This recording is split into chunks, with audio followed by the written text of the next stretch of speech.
지금부터 준비해요. 이제 준비하세요.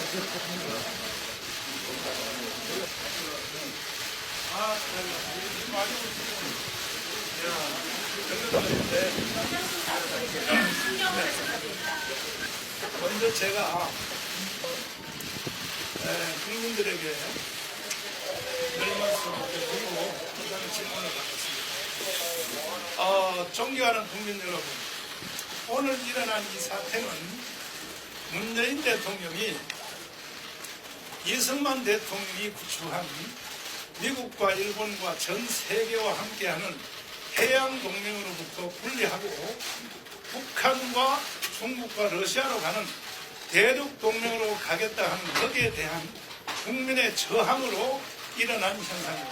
그래서 저는 한기총 25대 대표회장으로서 한기총의 정관에 따라서, 정관에 의하면 한기총은 나라와 교회를 공산주의로부터 지킨다. 한경림 목사는 이렇게 만들었는데, 그래서 저는 당연히 이 운동을 할 수밖에 없었고, 그러자 국민들이 제 말을 이해를 다 해주셔서 8월 15일부터 10월 3일 계속 이어서 토요일까지 이 국민 저항 운동이 계속되고 있는 것입니다. 그래서 우리는 정치하려고 하는 것도 아니고 대한민국의 헌법을 지키고 국가를 지킨다. 그것도 무리한 요구를 한 것이 아니라 문재인 대통령께서 평창 동계올림픽에서 인간으로서는 해서는 안 된 말을 한 사람, 신영복 간첩의 왕을 내가 가장 존경하는 한국의 사상가라고 한 말에 대해서 국민 앞에 사과하는 거죠. 그 사건을. 그 다음에 서독의 간첩 윤희상의 묘지에 동백나무를 갖다 바치며 부인을 통해 참배한 사건, 그 외에도 계속 이어지는 그의 생각, 그의 말, 정책이 반드시 대한민국을 해체하고 북한으로 갖다 바치려고 하는, 특별히 이제 공수법까지 무리하게 다 장악을 해서 내년 4월 15일 총선에서 3분의 1을 만들어 평화헌법으로 개헌하여, 그리고 낮은 단계 연방제, 또 대통령 공약할 때 한 사안입니다. 저는 그때 그 말이 뭔 말인지 못 알아듣습니다, 사실. 근데 그 후에 보니까 대통령께서 하시는 모든 말, 언행, 그 다음에 비서들이 하는 모든 말들, 우리는 이제 미군 없이도 살 준비를 해야 된다는 김종인 씨의 하는 말, 이런 말들을 보니까 이제 그의 의도를 확실히 알게 되었어요. 그래서 우리 국민들과 특별히 한국교회 1,200만 성도와 30만 목회자들은 과거에도 우리 교회는 국가가 위기 있을 때 3.1 독립운동 모든 운동에 앞장섰던 것처럼 반드시 이번에도 문재인 대통령의 불의한 의도를 막아낼 것입니다. 예.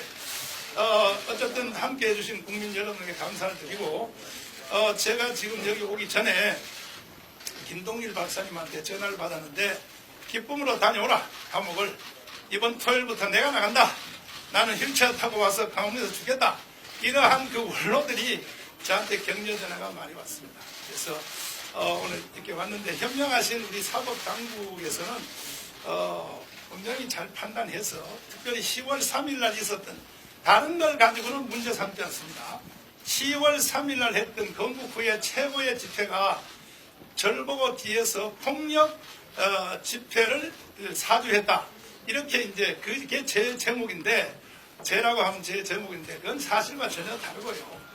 우리와 관계없는 탈북자 단체가 행사 마치고 먼저 행진을 해서 그들은 벌써 한 주일 전부터 그 부자, 그러니까 탈북자 부자가 굶어 죽은 사건 때문에 문재인 대통령과 면담을 시도하기 위해서 우리와 관계없이 경찰 저지선을 돌파해서 한 30년 가까이 연행이 됐다가 하루 만에 훈방 처리가 다 돼서 종결된 사안입니다. 근데 그걸 가지고 3개월 후에 절 보고 뒤에서 그걸 사후 배후 조정했다. 이러한 제목으로 저변은 좌파 시민단체가 이제 제보를 하고 박근혜 대통령을 이렇게 만드는 그 과정을 그대로 하더라고요. 보니까.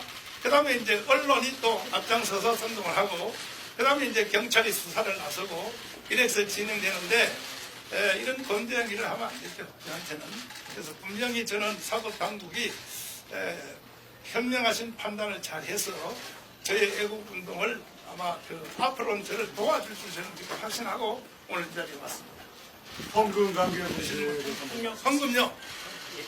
헌금은 여러분이 아시다시피 우리가 그 교회가 우리가 애국운동 할 때 예배를 꼭 거칩니다. 이건 3.1 독립운동 할 때부터 해온 행사입니다. 항상 예배하고 그 다음에 이제 운동을 했는데 이건 3.1 때부터 해온 운동입니다. 그때 우리가 예배 시간에 헌금을 합니다. 그걸 가지고 JTBC 손석희 씨가 뭐 불법 모금을 조장한다 이러한 말로 말도 안 되는 말로 선동을 해서 그래서 아까 말씀드린 것처럼 대한민국은 사실은 비진리를 진리로 가정해서 언론들이 사실처럼 만들어 가지고 결국 사람을 이제 구속시키는까지 하는데 이런 행동을 하면 안 되죠. 다른 말로 폭력 집회 주도 혐의 전면 부인하신다고 봐야 됩니다. 부인이 아니라 사실이니까. 예.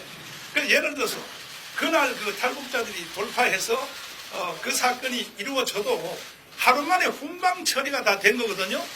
내가 만약에 그 앞에서 선두 지휘를 해서 직접 내가 행동을 했다 해도 하루 만에 훈방 처리가 되는 겁니다. 근데 그걸 가지고 폭력 집회를 사주했다. 그 말이 되겠습니까? 예, 다음 말. 집회를 사전에 방식을 사전에 계획하거나 하신 건가요? 아, 사전 집회 계획은 내가 신문에 수도 없이 말한 대로 우리는 비폭력, 비무장, 그리고 4.19식으로 한다. 우리는 4.19식으로. 그래서 우리는 사법당국 또 경찰이나 공안당국한테 총격을 받아서 우리는 승부하겠다. 그러나 절대로 우리는 대항하지 않는다. 이 정신으로 계속 해왔다고 신문 광고를 통해 다 보셨죠. 예, 그런 원리로 계속 해왔습니다. 예, 다른 말씀. 심사에서 어떤 부분 좀 집중적으로 소명하실 거예요? 소명할 필요도 없고 여기 위대하신 변호사님들이 오셨으니까 그날 이제 핵심 초점은 뭐냐? 10월 3일 날 경찰 저지선을 이제 넘었을 때 탈북자들이 넘었는데 그것이 내가 비해서 시키지 않았느냐? 이제 그것에 대한 소명은 이미 다 이루어졌고 또 하나는 또 하나는요. 그와 같은 그 영상이 제가 단 하나도 지우지 않고 지금 유튜브에서 그대로 다 지금 돌아가고 있습니다. 그러니까 오늘 영장실심심사의 핵심이 뭐냐면 뭐 도주할 우려가 있다 뭐 이런 것이 제목인 것 같아요. 저는 한기총 대표장에서 도망갈 일도 없고 도망갈 것 같은데 이런 운동 하지도 않고 그 다음에 또 뭐 증거인멸이 뭡니까? 다 공개되어 있고 이미 유튜브에서 계속 돌아가고 현재도 영원히 돌아갈 것입니다. 그래서 저는 판사님들이 잘 판단하셔서 제 애국운동을 절대로 가라앉지 않을 거라고 하십니다. 네.